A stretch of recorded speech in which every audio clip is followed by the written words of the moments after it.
गर तुम्हें यकीन हो, ढूंढ कर देख लो सारा जहां, हर तरफ बस मौत है, जिंदगी का नहीं नामो निशान। यीशु में है बहुतायत जीवन, यीशु में है बहुतायत जीवन। चाहिए तुमको अगर, चाहिए तुमको अगर, यीशु में है अनंत जीवन।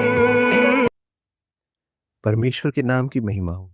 पवित्र वचन बाइबल में रोमियो की पत्री 5वें अध्याय के 3 मुख्य पदों को हम इस प्रकार देखते हैं। 12वां पद, इसलिए जैसा एक मनुष्य के द्वारा पाप जगत में आया और पाप के द्वारा मृत्यु आई, और इस रीति से मृत्यु सब मनुष्यों में फैल गई क्योंकि सब ने पाप किया। 17वां पद, क्योंकि जब एक मनुष्य के अपराध के कारण मृत्यु ने उस एक ही के द्वारा राज्य किया, तो जो लोग अनुग्रह और धर्म रूपी वरदान बहुतायत से पाते हैं, वह एक मनुष्य के अर्थात यीशु मसीह के द्वारा अवश्य ही अनंत जीवन में राज्य करेंगे।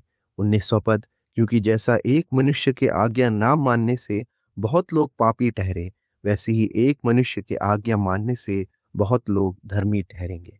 ये वचन हमें समझाते हैं कि पहला मनुष्य आदम परमेश्वर की आज्ञा को ना मानते हुए पापी बन गया, और वही पाप का स्वभाव आज हम सब में है। इसके कारण पाप और मृत्यु ने इस जगत में प्रवेश किया। सब ने पाप किया, जिस प्रकार हम वचन से पढ़ते हैं, और हमको इस पाप की सजा यानी कि पाप का दंड नरक प्राप्त होगा।